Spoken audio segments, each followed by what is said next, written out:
Mbote na bampangi na munyo somei kama kulanda émission Bwala na Beto. Bubu mwepesa mbote spécial na bampangi na mu ya panu cité.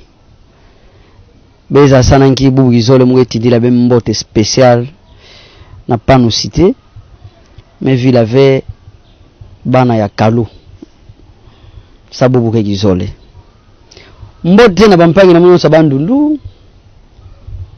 Na mpilo mekabwana kwilu kwango mai ndombe na ville na beta kenge ya kikwiti bisika nyonso beme baka kikalula kulanda mpangi na beno ongaba na ndinge ya kikongo muke songa bende kinduku ke fwa kimpangi ke fwave ya bete bula masole bete buloti ba mpangi na beto yo na bambuta nyonso ke landa beto muke wa kesi na kutindila bembote bisika nyonso beme vanda sambu begeza ande kikongo ke nchim na beto yo na ke salande munu kuzabana muke leke na beno yeba leka nka kuzabande muke mbuta na bo bampangi nka kuzabande mukele ya bege mingi mpira kutanga be nyonso kelve bubu émission Bwala na Beto ke yamba kimvuka ya ba jeune ya mbanza idiofa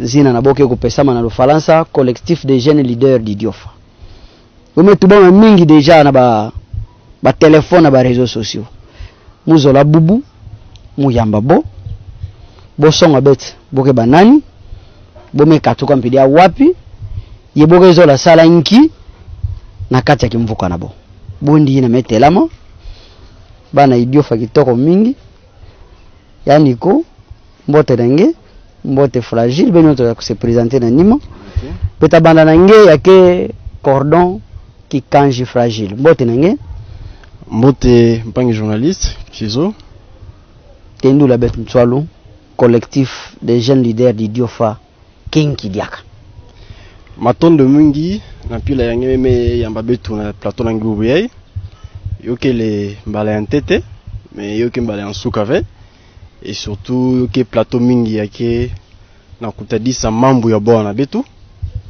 Voilà pourquoi bete na kese mingi ya kuvana bubu yai na zula plateau na beno na cadre ya collectif ya ba jeune leader d'idiofa ngindu yai me bakama na montangu mingi bet me baka na kutala mutindu ya baninga yankaka ke na uzinga na babwala yankaka na kata bimvuka mpi mutindu ya territoire na betu ya idiofa mekuma bubu yai on a betu metu bandeve betu bana ya idiofa bayame butuka na kati ya idiofa betu lungu kuvanda mpimave saka betu me garder silence na betu yo tavanda silence mos coupable alors ntango melunga na betu kutelema kuvukana na kusala kima mosi sam na kupesa souffle coup de pouce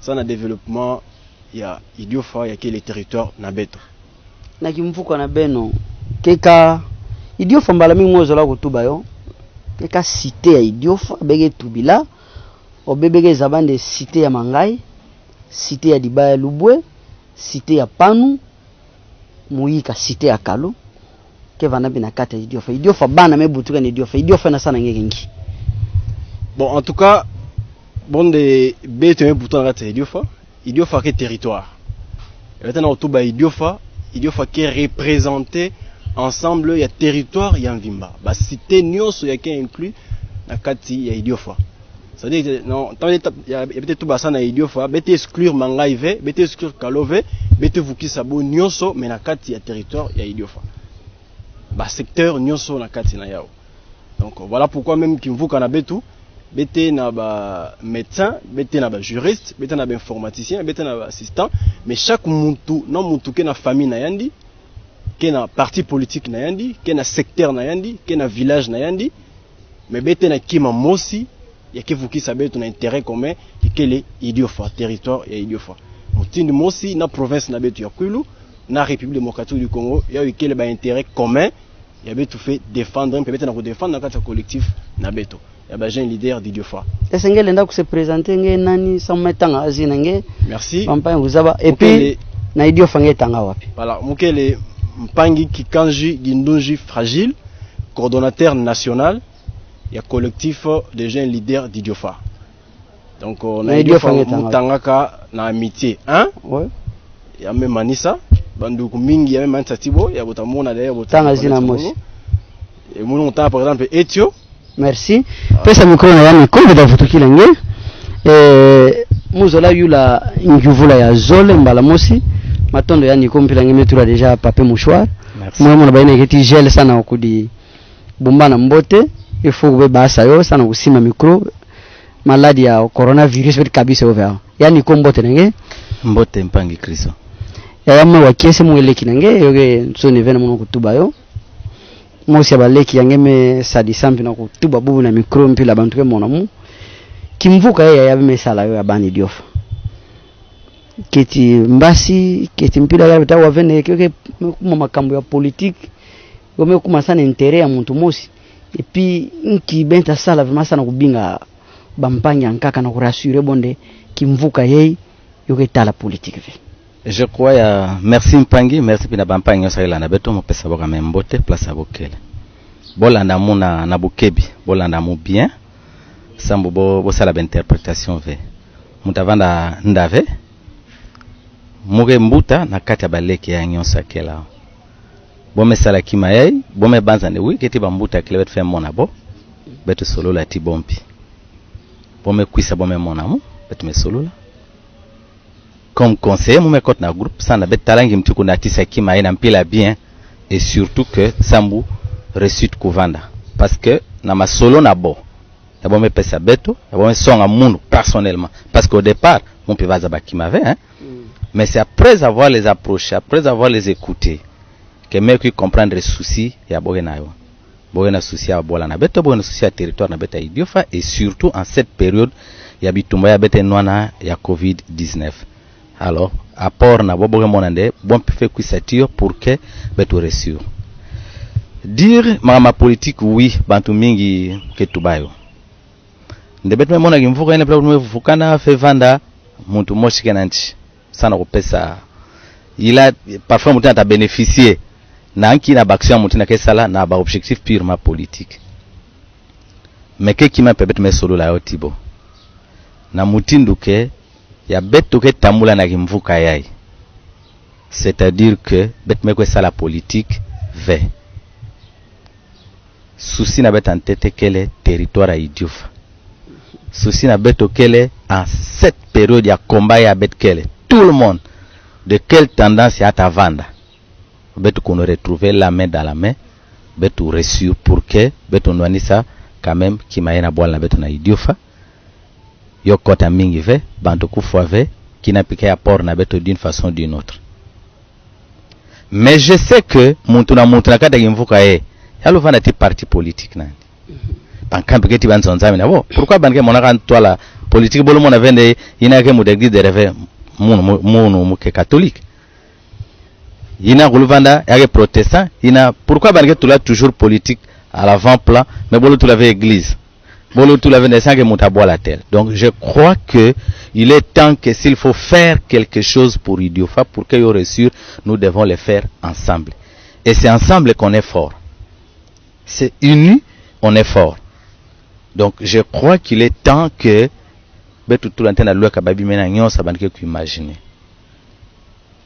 les hommes politiques peuvent être là, quel moment peut être que l'on va port nabo.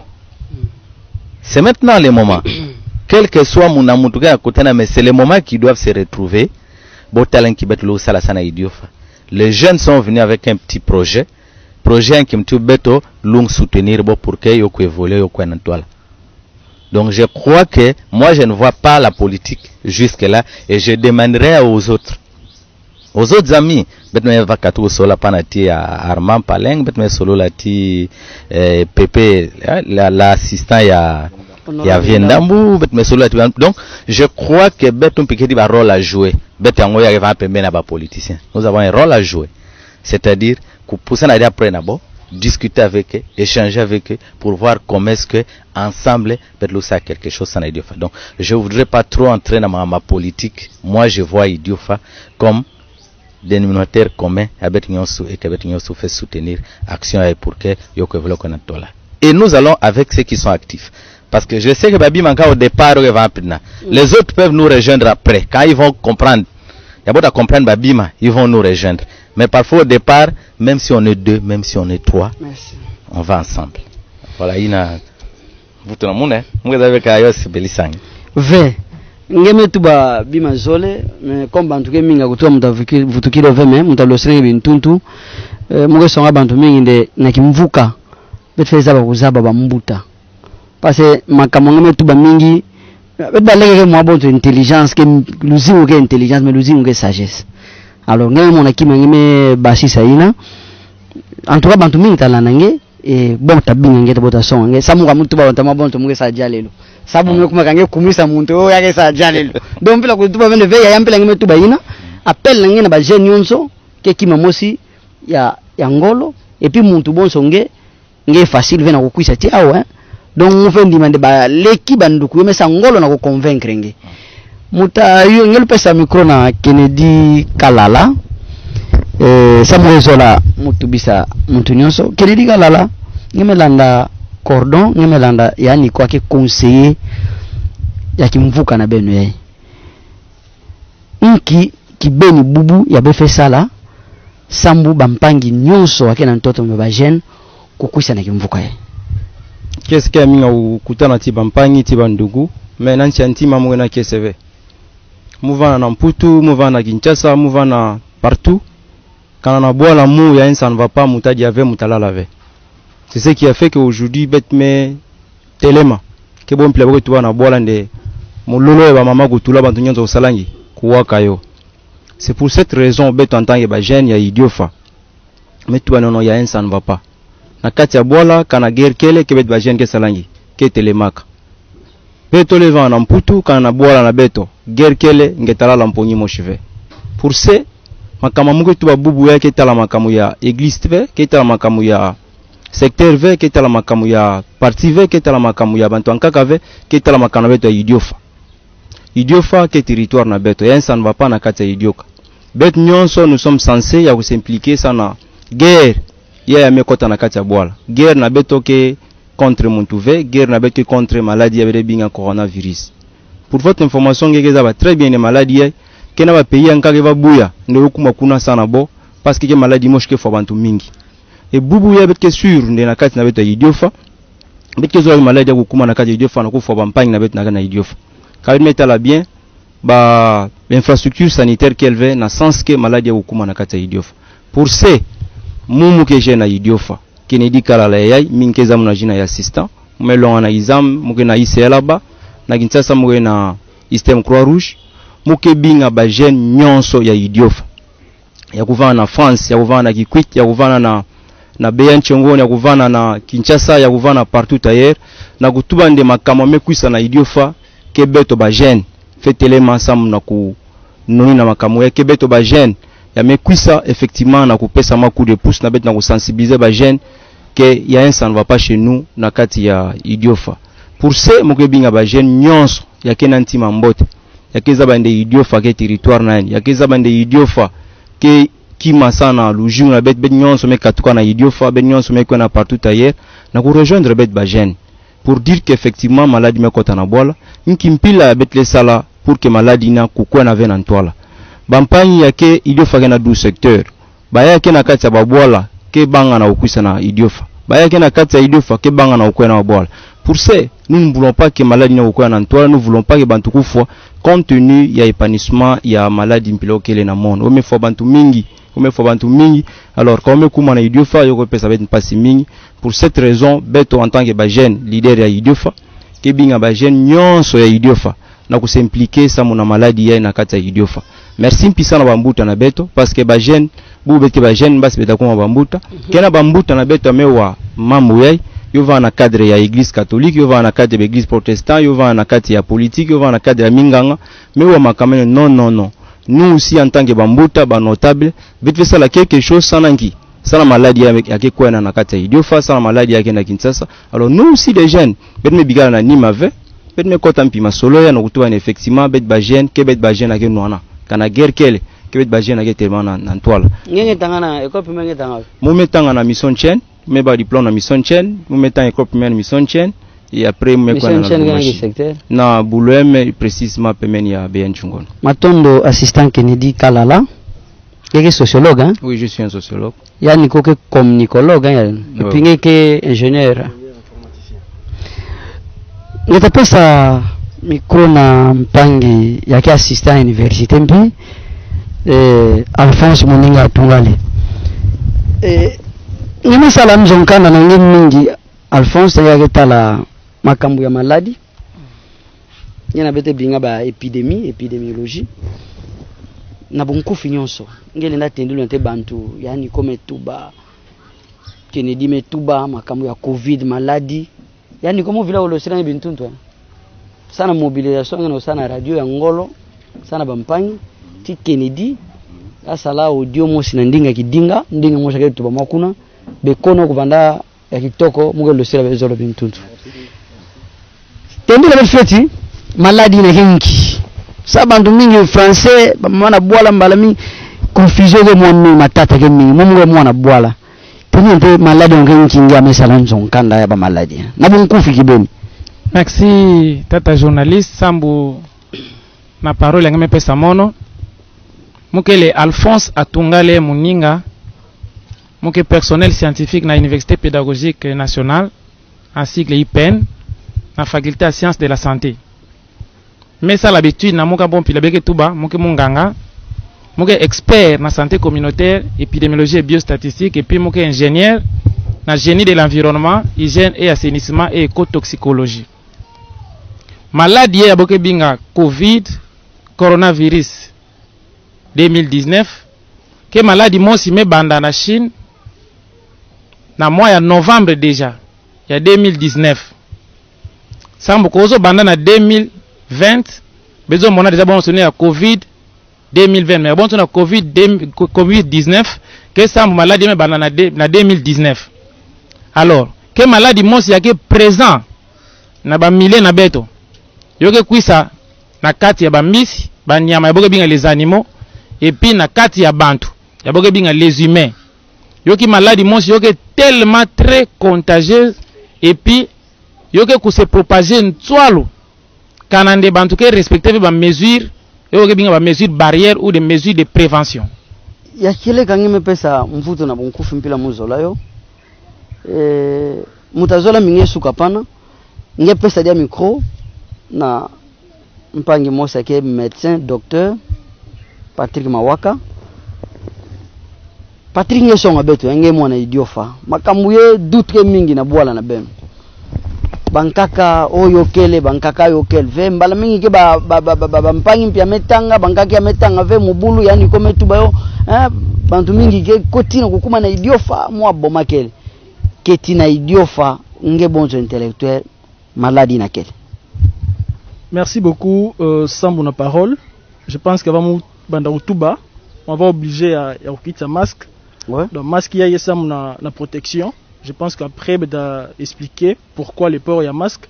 Mais ça na mutuba bantuko amu bien. On quitte sa masque na munu. Moi c'est Patrick Mawaka. Je suis dentiste. Par rapport à Covid-19, na bon la idiofa. Je dois dire ceci, na bampagne na bien sur idiofa. L'organe habilité ya couper sa résultat ça na pandémie ai qu'elle est INRB, Institut National de Recherche Biomédicale. Il y avait un cas suspect na niveau idiofa. Ba agent INRB qui était sur place pour mettre ça le prélèvement après résultat. Bon il y avait un cas positif na gata idiofa.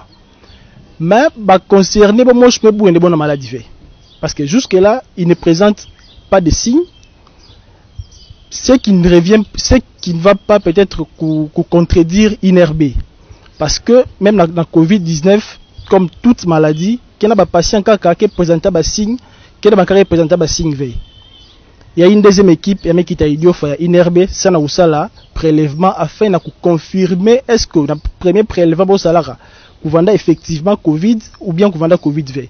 Je pense qu'après deuxième équipe, il y a un résultat. Mais il a fait son campagne il a mon. Qu'il y a un porteur sain, il y a une maladie, mais il n'a présenté aucun signe. Et Bantou est la personne le plus dangereuse. Je suis en bonne santé, mais je suis capable de transmettre, de contaminer pas une à gauche, de contaminer pas une à droite. Donc, vous pouvez vendre, vous savez que tous les secteurs, les 12 secteurs, il y a différentes cités. Il y a quelques composés, territoires, il y a Idiofa. Vous savez, attention. Les mesures préventives, les mesures barrières, telles que le ministère de la Santé, l'Organisation mondiale de la santé, mais pas ça, ce sont les mesures que nous devons respecter. Quand on a des cas de Covid-19, il faut qu'il y ait gloire à Dieu. Parce que si on va venir à Idiofa. Mais quand on doit confirmer, et que peut-être il y a une maladie indienne présenté par signe. Il faudrait faire attention de respecter les mesures sans s'il y avait un cas à Idiofa, il s'est propagé vers chaque monde qui débattait là, n'a plus des maladies na recote avait en plus propagation non pour vendre limiter na kati ya Idiofa. Donc bet kinga ba campagne ya Idiofa va calme, bo se déranger ve ba désordre de vendre avait bo kinga résultat ya confirmation ya équipe deuxième équipe ya INRB mais qui ta Idiofa ça bo ça la résultat. Le problème avec nous na Idiofa gende chaque monde mais kezo ya comme spécialiste na domaine so. Ngeke communicologue, ngeke par exemple politologue, ngeke juriste, ngeke nani mais ne me remettre la Covid-19, même les personnel de la santé, mais comment on va information dans la cité. Mais bien communiquer mbi. Je pense que communiquer, ya niveau de tout babuna. Oui. Communication na beno, yo ke mbi sambu beno ba médecin, que je l'avais vous abandonné que be fait communiquer ve. Ngeke zo la ko condamner bantu yankaka. Sabo ke tout makaba médecin, mais be médecin be ba spécialiste en communication ve. Que tinga mo benike communication na beno me bana mbi, yo ina la tuke ko na boire. Bon, en tout cas, ça n'a pas raison. Je pense que ministère de la Santé, il y a que ministère tutelle, il y a que gérer ma camion. Les problèmes vont à niveau ministère, mais je pense beaucoup de ministres na top Congo, il y a même reconnaître Baba Faye Mingi, c'est pour la première fois, c'est une première expérience na beto peuple na beto de faire comprendre. Peuple fait comprendre que première fois Covid na RDC et partout dans le monde entier boubou mais partout dans tout le pays les frontières sont fermées. Alors s'il y avait faute à niveau communication et na beton pi banta Idiofa betu vanda calme bet kinga expert en santé kabon de bosso ben de kakele betu réponse à bopesa ça mon expert na par exemple na INRBV ngeke juriste ngeke c'est la communication ngeke politologue kinga résultat INRB comme ça yo peut se mettre nzilande kabon de résultats positifs bo tout la bantuna bo isolé bantuna bo va en quarantaine sans maladie kutambula ve na bola nyonso kana bon mpio kelve parce qu'il y a des comme mutu bana début de porteur 5 elle vend na maladie mais bete zabave elle va capable de transmettre maladie contaminer mutankaka Alphonse Atungale niki mutini yele na pesa bampangi mvutu ile rebe kukuma na bwala na beto botu bande kama sike positif kana ye positif bege tendura pe tendura me bantu ina bampangi ngene nganga ke na bwala bamfumo ke na bwala bobika bantu ina ke tambula ke sala ba video ke tuba nkatu bo batela bo klasa ngobe tanga bankaka que tu bande bo batela bo banka fe batela bo fe yoke nki mutindu sa bantu na kuvanda o kake positif bo ke tambula bo ke sala makamunyoso libre mpila ya bo ke zola na bwala ngalo pesa mungi mvuto nayo. Merci Samuna offertoire ya parole. Comme docteur Mekatuka Kutuba, inerbeke organe. Fait bien inerbe pardon. Oui. Pour me la tupaka na idiofa. Oui, moi na kuma na la. Muntu ntangu shimunge stote mingi sana ntangu. Nki mutini muntu betu bande yake ti kamosi positif mais muntu na beke bikande yake tambula. Oui. Banta fait tout dans l'isolement que ba professionnel ya santé ya que déjà chargé na prise en charge. Alors, qu'est-ce qui se passe? Muntu na hérité sala bi examen betena be lema boke binga ba vrai positif na ba faux positif. Beteke na ba vrai négatif na ba faux négatif. Alors, muntu leva na pi na examen ya me basika négatif alors qu'il y a que malade muntu le vana pi examen me basika positif alors qu'il y a que malade fait alors yoke lomande prélèvement ya zole ku salama diaka sana ku confirmer ba doute yake nanki na bantu ya bantu motif pour lequel inerbe déjà metina équipe ya zole ya mekita na terrain sana ku baka déjà ba mesure alors bantu nyonso pia ku monana déjà na entourage ya bantu ya monti na bo suspecter déjà positif déjà bo faire partie ya échantillon bon me connaître la population cible il faut bo cibler bon bo prélever bon alors quand me prélever bon era inerbe ka kuisa inerbe que censé ça là examen bo bien examen de contrôle de qualité un examen de contrôle de qualité yo le pese da kande ya masonga monti na keti yo ou bien monti na keti yo ve c'est-à-dire inerbe les confirmer résultat nandi inerbe puis les infirmer résultat nandi alors ça mon abantake na idiofa bozola ka kubika muntu ina ve ya bome tuba déjà na suspicion nde yandike atteint yazo va déjà protéger sans munde propagation ko salama ve tala kaka nde dans quelques minutes ya muntu me vana ou quelques jours muntu le vana phase asymptomatique alors beme bika ndame tambula si kaza kuma na phase symptomatique parce que même si bome tubande période d'incubation que de 2 à 14 jours mais ok dépendre pinani to muntu kena mundanga basi ile ki basika ni même après 25 jours siko yina bome tubande yake cas positif yake to amuke da basi muke be lave après 25 jours kaza présenter basi et inerbe na ba contrôle boke sala kutubande ve yake ti maladie déjà beta kuwada ku contrôler maladie na ve c'est pourquoi betelo manaba na idiofa bevanda souple beteke na milieu mosi yakende bo hôpital ya kitoko bo hôpital ya kitoko kelve kalande malade me kota déjà na province bonto Kwilu bonto Grand Bandundu zane beta kuka ku résoudre yo ve ça mon na Kinshasa déjà yo ke poser problème ya ngolo alors comme kuma déjà ndio kuma na Bwala yakende bantu former makasi ve donc beta kuka odi ave donc vous qui la fait association bubu covid mege kuta collectif ba jeune leader ya idiofa beme kota na ambiance na yo mpila mbuta conseiller na metuba mpila cordon ti bampanyo so metuba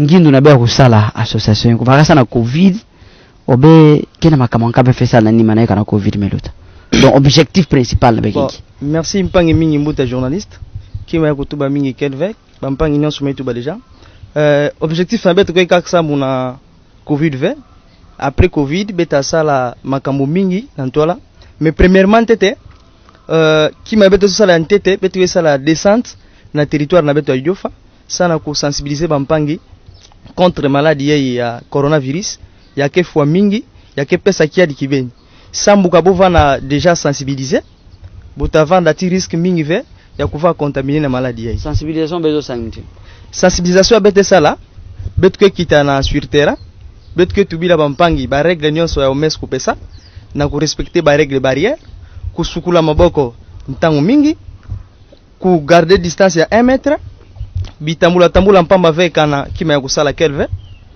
donc bipwepwe timbote maboko bo pesa na mpive na cadre ya sensibilisation na beto yota sala nde maladie na kukota mingi ve na bola na territoire na beto hiyo matondo mingi na ntola Mario na Wistel metu bante TV mais na ntola mvu tukila cordon samba tendula betu yota lutanki mutindu ketibe na mfunu ya bantu kusadisa besa na ukita na bwala ketibe mozi keti ba moyen muta sepo bari wante nkunga ya leki na betu mosi yake leader mwana ya bwala gigi bas Kilimanjaro leki na munu ye muta vutukila samba yampi yakawa yasonga betu nti mutindu ya bakangi ndo kusala nkunga ina contre coronavirus Benjamin luye nzila kenenge tudila betu mwa muyimbu tulo na debi na bandoke bandatina nchuka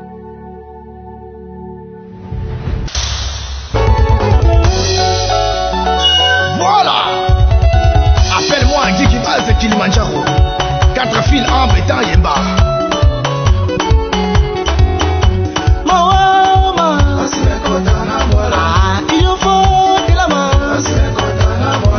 Coronavirus me katu bana mputu, tamejisa wana Kongo.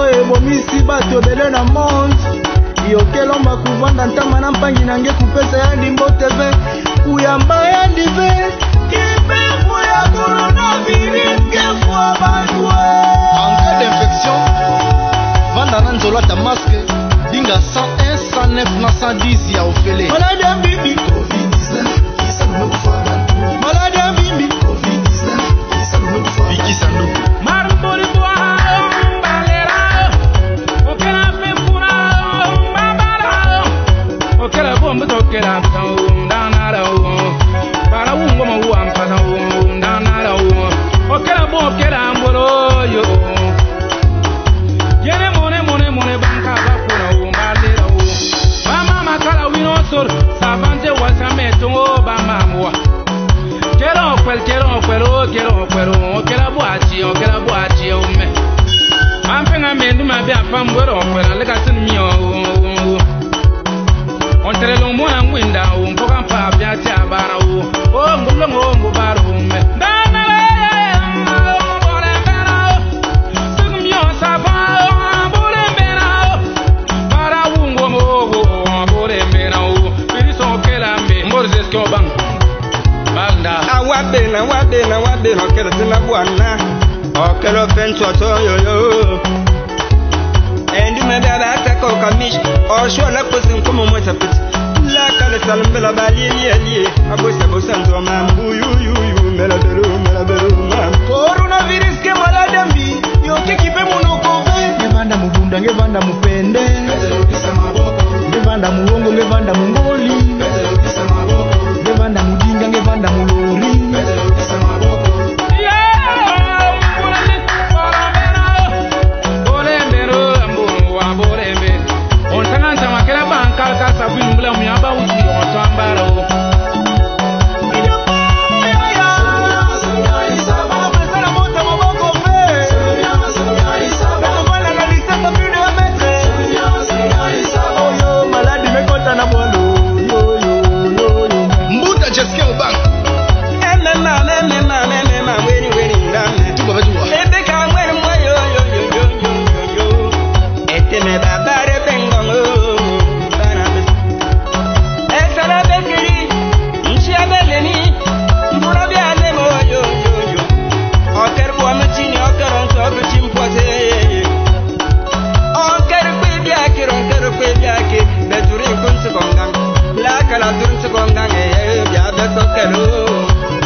Ingénieur Willy Mabungu Beto banga beto wa minganga La balo radio seni antenya Corona kuleba koba tuba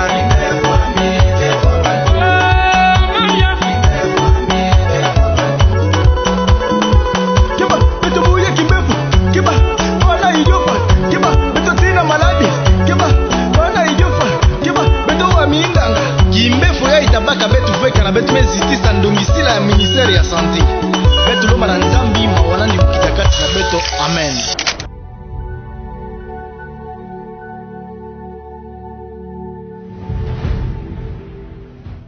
Matondo mingi leki na munu Gigi Bass vikante mu féliciter nge na meso abantu mu mwe kamwelo sala bantu kabintuntu ku critiquer ke bien mais bet bampi na si na vana santo ko lo sila mpangi bintuntu ka mesa bien leki na mu félicitations Merci Mbouta, merci. Kunga na ngena ke ngolo ya sensibilisation ya coronavirus. Binge egoïste ngi mesalo sana ko ngi salo sana Idiofa. Merci mingi na bampang na soke landa beto. Même Yesu kutubande ntete bana Israël. Bodi antebo fuluka kandi fume fuluka azabanda bimanka kabisela bampanka. Muzole mpe kuimba onte en particulier vante samno bampang na beto mu sensibiliser nte famille. Parce que kana famille ngeke bien fait atange ko diangulu na njira era nkogila ke luanga ku futu na nzongo yakuta famille ke bela. Alors muzola vende non famille na mu bela, c'est pourquoi mu mekante kusala yo samna famille na mu. Famille na mu ake Idiofa. Voilà. Kena bambuta na bola kusuteniranye na masongo nyonso obe ngelo tani ngolongolo na mosi mbuta dede mupasa mot de passe ya munge binga mtu wa culture ya mtu tula diboko vraiment munge pesa matondo mina mpangi dede mbuta dede yake honorable ya mtu tula diboko vraiment ya ngolo samwambe usalama banda na studio tina clip minute vraiment bantri na kutalo partout dans le monde na ba télé pesa matondo mina mbuta dede mupasa. À part Mbouta Dede Mupasa, Mouzouampi appuie à premier vice-ministre, Mbouta Willy Gompos, ya Zolampi Vea Bisa Makamuna Ouona Buntama, a encouragé artistes na art ya Sala. Alors, moi, c'est pas la mingi na liboko na. Je sais bien ma boko ke mingi yo ya kubumbana bumbana nte par rapport au confinement. Après confinement, moi, ça très bien ma boko takwisa. Moi, kinga ma boko na ma boko okanka. Je ne sais pas. Makamuge mingi Mbuta. Mario ngena nange zanta wala nangunga ina nkime se polisi ina kati. Ageta la bola nange na bunku finchol. Merci mingi Mbuta sabda ndinga. Mo féliciter mpe na muno Gigi Bash. Samba mingi bedezo lave ku se féliciter na Idiofa. Faut féliciter ku zaba ku féliciter mpangi. Kananga izaba verembi. Vraiment konga ina ame salon te bon jamais tout ba samna pampangi. Era mulanda mu wa kesha ngolo na mpasi. To souci ya mevanda tio ya me animé ni samba sala nkunga ina na bampangi boza bande maladi kele yo vanda kuna yo vanda ve boza bakakande maladi kele na bwala. Mister ngena kima wika tanga tuane ngege ingénieur bune tubisa bantu ngange tuba. Oui, merci Mbuta sana parole. Moi pesa merci vraiment na bantu nyonso bampangi nyonso ake assister na émission. Coup de chapeau na mpangi Gigi sana muyimbu nani ya mbote. Je suis sûr que na ngala moske tubande nkento ke pesa ya kitoke pesa ki market yo.